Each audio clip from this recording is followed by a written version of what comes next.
জম্মু ও কাশ্মীরের পহেলগাঁও হামলার পর ভারত এবং পাকিস্তানের সম্পর্ক তলানিতে পৌঁছেছে। ইসলামাবাদের বিরুদ্ধে নয়াদিল্লি কূটনৈতিক স্ট্রাইক ঘোষণা করেছে, যার জেরে দুই দেশের মধ্যে উত্তেজনার পারদ বাড়ছে। অন্যদিকে এই ঘটনার পরে থমথমে পরিস্থিতি ভূস্বর্গে। নিরাপত্তার কড়া চাদরে মুড়ে ফেলা হয়েছে কাশ্মীর উপত্যকা।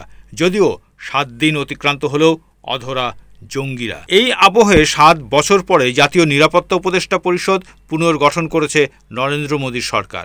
6 সদস্যের জাতীয় নিরাপত্তা পরিষদে মূলত অবসরপ্রাপ্ত সেনা ও আইপিএস কর্মকর্তারা রয়েছেন।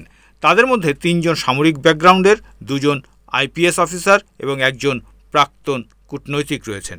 ভারতীয় গুপ্তচর সংস্থা রয়ের প্রাক্তন ডিরেক্টর অলোক যোশী উপদেষ্টা পরিষদের প্রধান হচ্ছেন। প্রধানমন্ত্রী মোদীর জামানায় সুরক্ষা সংক্রান্ত বিষয়ে এতদিন পর্যন্ত জাতীয় নিরাপত্তা উপদেষ্টা অজিত দোভালে কার্যত একচ্ছত্র দায়িত্ব পালন করেছেন। গত 22 এপ্রিল পহেলগাঁওয়ের নৃশংস হামলায় 26 জনের মৃত্যুর পর কেন্দ্রের জাতীয় নিরাপত্তা উপদেষ্টা পরিষদ পুনর্গঠন অত্যন্ত তাৎপর্যপূর্ণ বলে মনে করা হচ্ছে।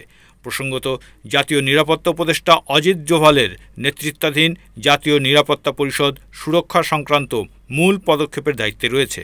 সরকারি সূত্রে ব্যাখ্যা, আলোকের নেতৃত্বাধীন উপদেষ্টা পরিষদের কাজ হবে সুরক্ষাজনিত দৃষ্টিকোণ পর্যালোচনা করে দোভালের কমিটিকে প্রয়োজনীয় পরামর্শ দেওয়া। প্রসঙ্গত, 2018 সালের পর এই প্রথম পুনর্গঠিত হল জাতীয় নিরাপত্তা উপদেষ্টা পরিষদ।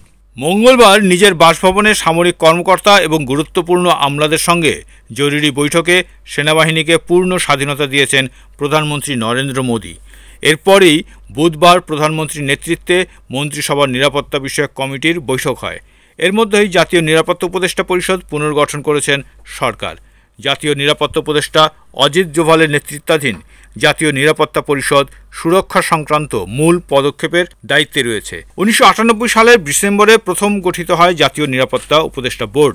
প্রসঙ্গত, কাশ্মীরে পহেলগাঁওয়ে গত মঙ্গলবারের হত্যাকাণ্ডের ঘাতকদের একজনেরও খোঁজ মেলেনি এখনও। কিন্তু বৈশরণ উপত্যকার জঙ্গি হামলায় 25 জন পর্যটক এবং 1 জন স্থানীয় বাসিন্দার মৃত্যু ঘিরে নয়াদিল্লি ইসলামাবাদ উত্তেজনার পারদ ক্রমশই বাড়ছে।